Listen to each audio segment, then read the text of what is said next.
Assalamualaikum warahmatullahi wabarakatuh. Kembali bersama Matematik Study Club. Kali ini akan membahas tentang tes potensi skolastik TPS UTBK SBMPTN tentang pengetahuan kuantitatif bagian aljabar bilangan. Ingat slogan DEKUS, matematika sangat mudah. Jangan lupa subscribe channel ini untuk mendapatkan video-video yang terupdate dan juga bermanfaat. Kita awali dengan Bismillahirrahmanirrahim. Pembahasan soal yang pertama. Diberikan suatu barisan bilangan yang tepat untuk menggantikan X dan Y adalah. Kita perhatikan di sini ada 2 ke 2, 21, 15, 5, 10, 10, 9. Nah, lihat. 2 ke 1, min 1. 10 ke 9, min 1. Berarti ini min 1. Berarti X-nya berapa? Betul, maka X-nya 45. Kita lihat yang X-nya 45. Ya, betul. Jawabannya yang sangat mudah. Nah, tapi kalau kita pengen lengkap 217, nah itu dari mana? Nah, ini min 1 juga. Kita lihat kalau misalkan 217 Y-nya. 1 ke 5 plus 4.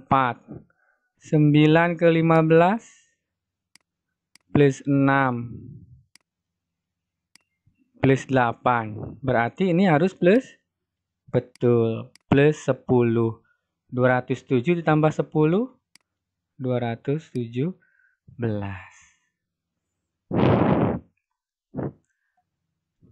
Pembahasan soal yang kedua. Kita harus pintar, kita harus cerdas, kita harus cerdik, kita harus kreatif. Ya. Dalam menganalisis soal ini. Ini tidak lain dari operasi penjumlahan dasar, perkalian, pembagian, penjumlahan, pengurangan. Ya.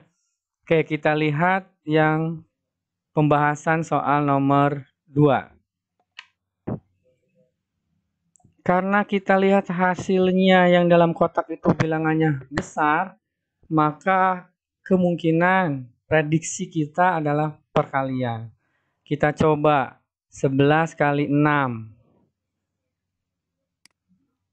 66. 9 kali 7. 63. Kalau dijumlahkan, betul, 129. Ternyata benar. Nah, berarti yang ini, oke, kalau penasaran kita coba lagi yang kedua.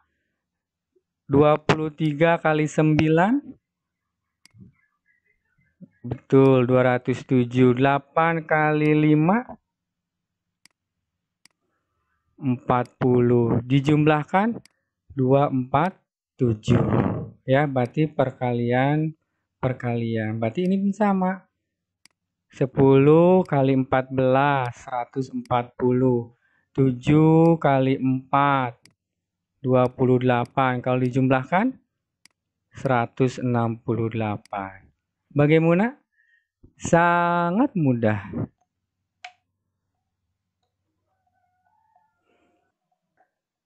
Pembahasan soal nomor 3. Seperti soal nomor 2, kita analisis gambar ini dengan operasi sederhana, penjumlahan, pengurangan, perkalian, dan pembagian. Nah, 8 terhadap 6, 9 terhadap 3, menghasilkan 16. 16 bilangan tidak terlalu besar, berarti hasil nanti keduanya tidak dikali. Ya, coba kita lihat 8 kalau kita kalikan. 8 kali 6, 48.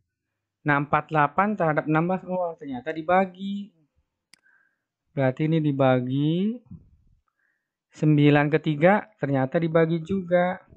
9 bagi 3, 3. 48 bagi 3, oke betul. Berarti 16. Berarti Y-nya adalah yang ini dikali 9 kali 4, 36.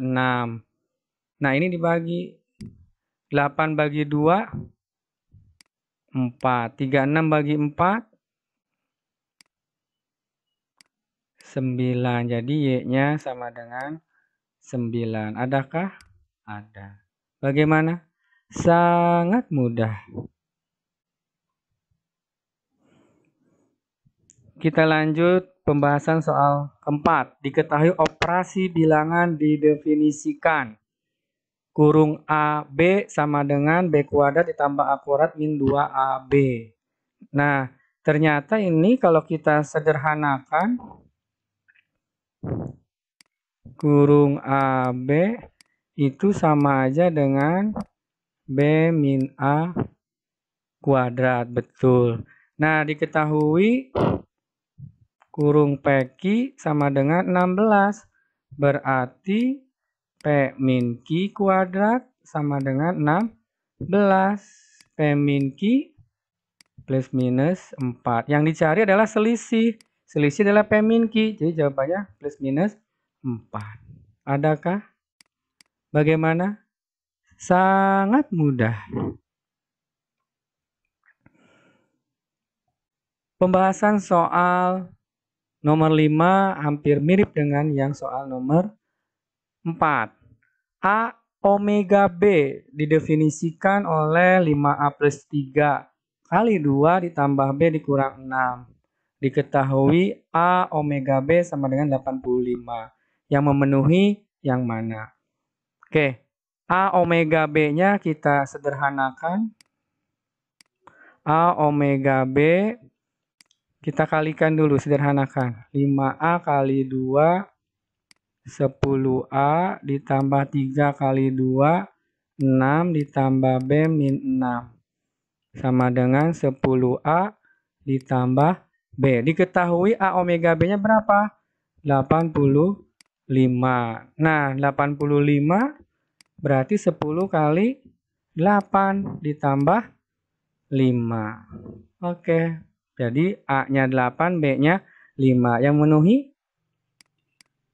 Sangat mudah. Pembahasan soal nomor 6. A pangkat B sama dengan 2 pangkat 20 dikurang 2 pangkat 19. Sama dengan 2 pangkat 20 kita ubah menjadi 2 pangkat 19 dikali 2 pangkat 1. 2 pangkat 19 dikali 1. Gunakan sifat distributif. 2 19-nya dikeluarkan, 2 dikurang 1. 1 berarti 2 pangkat 19. Maka A-nya 2, B-nya 19. Yang dicari adalah A tambah B. 2 ditambah 19. 21. D jawabannya. Bagaimana? Sangat mudah. Kita lanjut ke pembahasan soal nomor 7. P itu 175 pangkat 103, sedangkan Q 5 pangkat 319. Kita jabarkan yang Q. 5 pangkat 309. 309 adalah 3 dikali 103. 5 pangkat 3 dipangkatkan 103. 5 pangkat 3, 125. Pangkat 103. Ini adalah Q. Kita tahu P-nya adalah 175 pangkat. Perhatikan, pangkatnya 103. 175 lebih besar dari 125, jadi P lebih besar dari Q. Adakah jawabannya? A. Bagaimana? Sangat mudah. Pembahasan soal yang ke-8. R dan S bilangan bulat dan RS sama dengan 12. RS sama dengan 12. Berarti kalau RS 12, kita cari faktornya. Kalau 1 kali 12, 2 kali 6, 3 kali 4, 6, oke 4 dulu. 4 kali 3.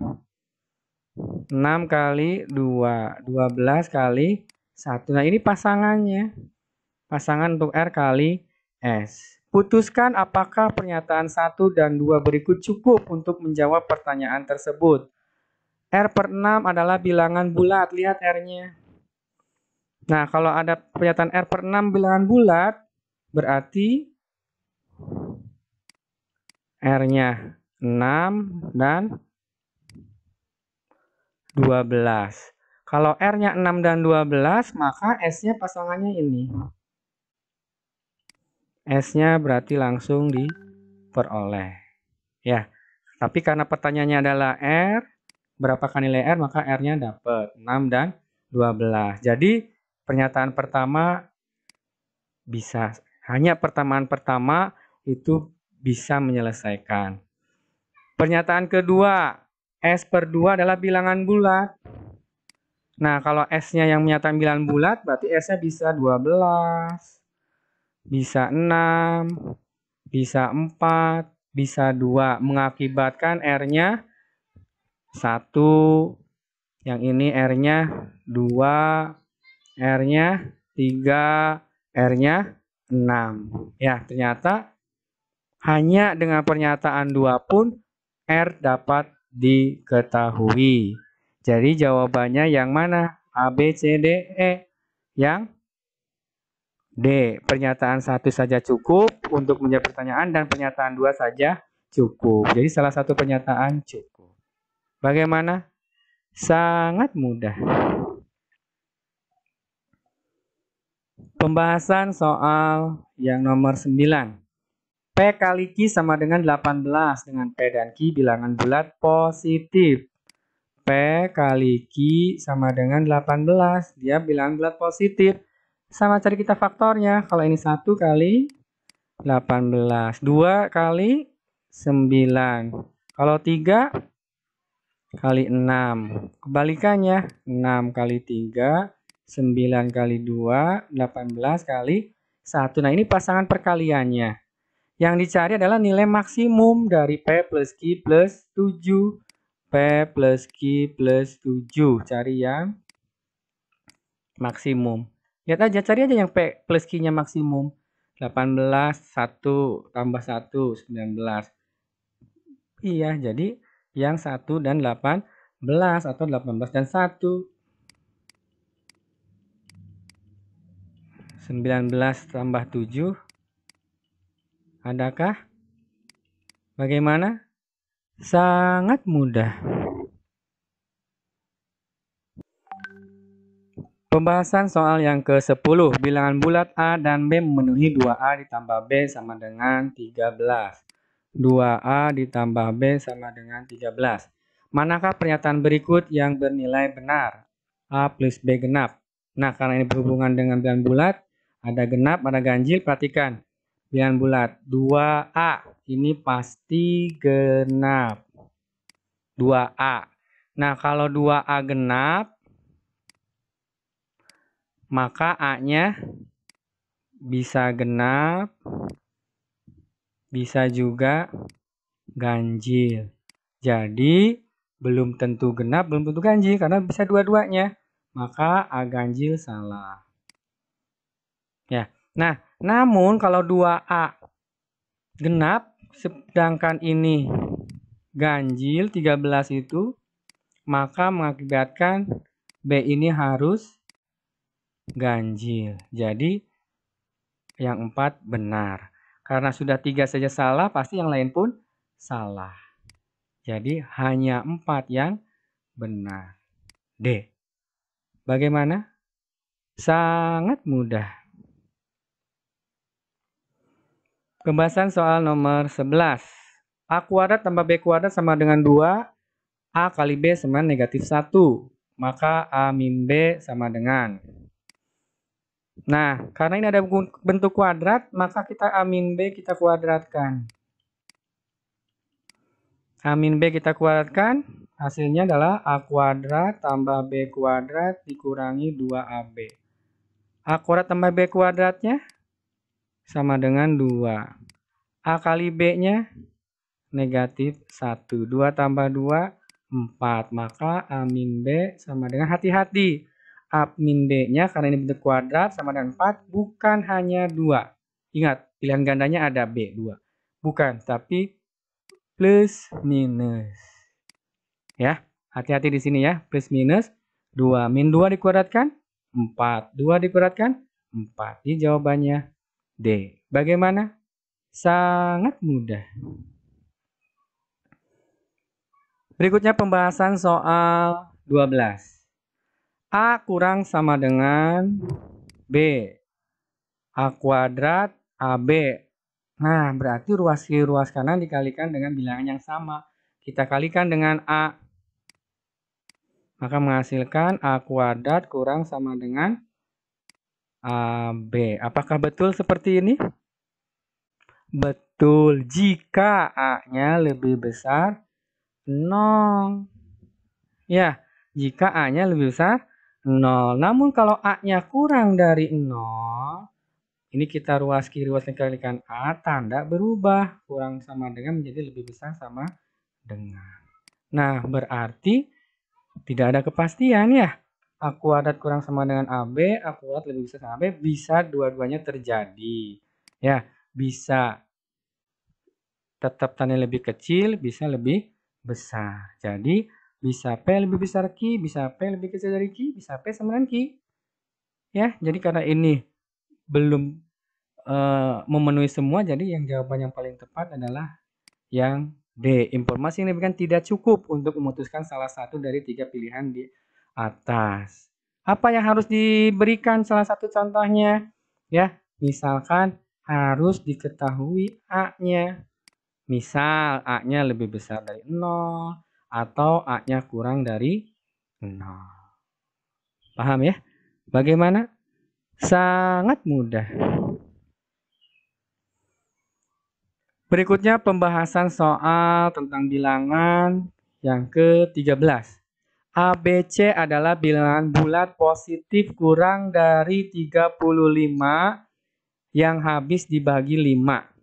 Nah, sekarang sampai sini dulu kalimatnya. Kurang dari 35 yang habis dari 5 berarti 5, 10, 15, 20, 25, 30. 35 masuk tidak?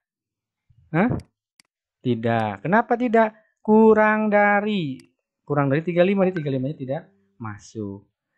Nah, ada kata-kata tetapi tidak habis dibagi 10. Berarti ini kita cari yang habis 10-nya. Nah, ini 5, 15, 20. 5A yang paling besar. Ini A, ini B, ini C. Yang dicari adalah AC dikurang B. A kali C, A-nya 25, C-nya 5, dikurang B-nya 15. 125 dikurang 15. 110. Bagaimana? Sangat mudah. Pembahasan soal yang ke-14. Diketahui bentuk S kuadrat plus MX plus 7 memiliki faktor X plus 1, X plus N. Manakah pernyataan di bawah ini yang bernilai benar? Perhatikan, konstantanya sama dengan 7. 7 ini berarti perkalian yang konstanta ini 1 kali N. Nah, berarti 1 kali N harus sama dengan 7. Maka N-nya harus 7. Ya, maka ini benar. Apakah M-nya 8? Nah, kalau ini kita jabarkan, X kuadrat plus 8X plus 7. Ini 8, ini M. Maka M sama dengan 8 benar. Nah, kalau 1, 2 benar, 3 pasti benar. Ya, 1 benar, pasti 3 benar. Nah, kalau 2 benar, 4 belum tentu karena ini ada pilihan 1, 2, 3. Jadi kita tetap harus memeriksanya yang bagian keempat. 5 per 3 M. M-nya adalah 8. 7 per 3 N. N-nya adalah 7. Ditambah 1 per 3. 40 per 3. Ditambah 49 per 3. Ditambah 1 per 3. 41 tambah 49, 50, 90 per 3. Berarti bilangan bulat. Berarti ini pun benar. Semuanya benar. Bagaimana? Sangat mudah. Sebelum ke nomor terakhir, saya ingatkan kembali ternyata soal-soal TPS, UTBK, SBMPTN, bagian aljabar khususnya tentang suatu bilangan tidak terlalu susah. Sangat mudah. Asalkan sering berlatih.